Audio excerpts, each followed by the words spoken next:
Welcome back. SACP General Secretary Nzimande says there's a need for new blood in the party's leadership. Nzimande has been at the helm since 1998 and says 24 years is a long time to be in the same position. The South African Communist Party is holding its national elective conference in July. Siphamandla Goge, our senior reporter, following the story for us. He joins us now live. So, Sipa, what did Nzimande have to say about the country's economic situation? He says the South African Communist Party is concerned about what is happening in the country, where they are talking about, rising food costs, the standard and cost of living in the country. Each and every day is a struggle for the working class in particular, which is the main stakeholder and the biggest membership of the South African Communist Party and COSATU as a whole. So Dr. Nzimande is saying something has got to give in terms of addressing the cost of living in the country. You would recall that yesterday the repo rate, that announcement by the South African Reserve Bank, and you would also recall that fuel hikes are becoming a common feature in South Africa these days. The issue of unstable electricity supply, the issue of huge water bills, and also food prices that are skyrocketing in the country currently. All those things, Dr. Nzimande touching on them, saying they are affecting the working class, they affect each and every citizen of this country, and that something has got to be done to address the socio-economic challenges that many South Africans are facing currently. Let's take a listen. We are very much concerned about the current economic situation.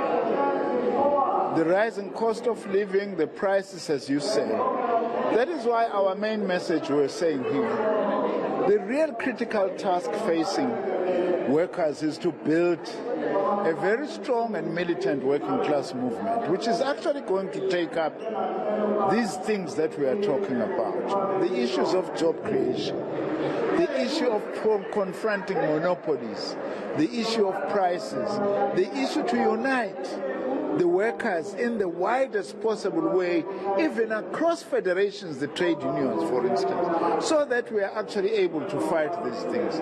That is also why the message is, we have got very strong trade unions, for example, in the public service, but corruption is running amok. The state is not as strong as we want. What is it that we are not doing, which we are supposed to be doing if we have a strong trade union movement? So this is very strange, because despite all of that, poor economic growth, corruption, etc., the General Secretary is still urging people not to give up on the ANC. That is the irony of it all, isn't it? Because the SACP and COSATU, together with SANCO, they are in alliance with the governing African National Congress. All those challenges that he has just mentioned, they are under the ANC-led government, which the alliance is part of himself. He's a cabinet minister as we speak. The SACP has been priding itself and claiming to be the vanguard for the working class. But the question is, if the working class is facing these challenges, and people who run this country, being the African National Congress, which was given an electoral mandate to govern South Africa, why has it not addressed all these socio-economic challenges? Because they have been persisting since 1994. Yes, in terms of service delivery, there have been, electricity provision, water provision, houses have been built and allocated to people. In terms of the health care, there have been advances and gains that have been registered there, but the cost of living is becoming more and more unbearable in South Africa as we speak, as it's the ANC that is governing this country. Dr. Nzimande urging SACP delegates who are attending the 9th Provincial Conference of the SACP in the Moses Mabhida province, that is KwaZulu-Natal, to say please work hard to reunite, rebuild the ANC. It still remains the desired political vehicle to take the country forward. Let's take a listen. We must renew and rebuild the African National Congress. It's still the most important organization for the future of our country, provided it is renewed, provided, by the way, it gets rid of thieves within its own right. You can't have unity between the ANC and thieves, those who are actually doing wrong things. That's why we welcome the action that the ANC is taking on step aside and all those kinds of issues. But as communists, in our own responsibilities, as members of the ANC, we must assist the ANC. We must also assist the ANC as allies, SACP and COSATU, to rebuild and strengthen the ANC. We must continue to do that. We must not give up on the ANC. We must not celebrate a weak ANC. It's got huge challenges. We are very, very concerned about it. Heard that before. So the Communist Party is holding its national elective conference in 2 months' time. What's Nzimande saying?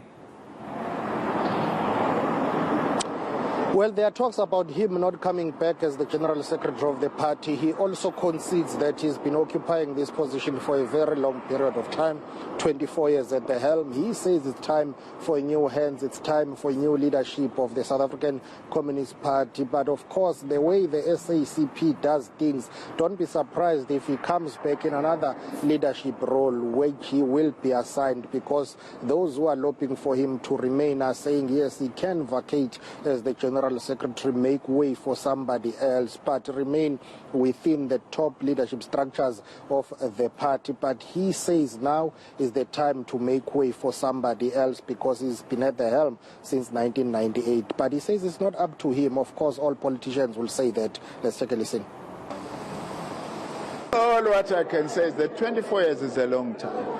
And I really feel honored that the Communist Party has had the confidence in me. I've been elected and re-elected without any contest, with unanimity and so on. In the end, it's not me who decides. But if you ask me, I think maybe it's time now not to leave politics, but to give a new leadership a chance in the SACP. All right, we'll leave it right there. Our senior reporter, Siphamandla Goge.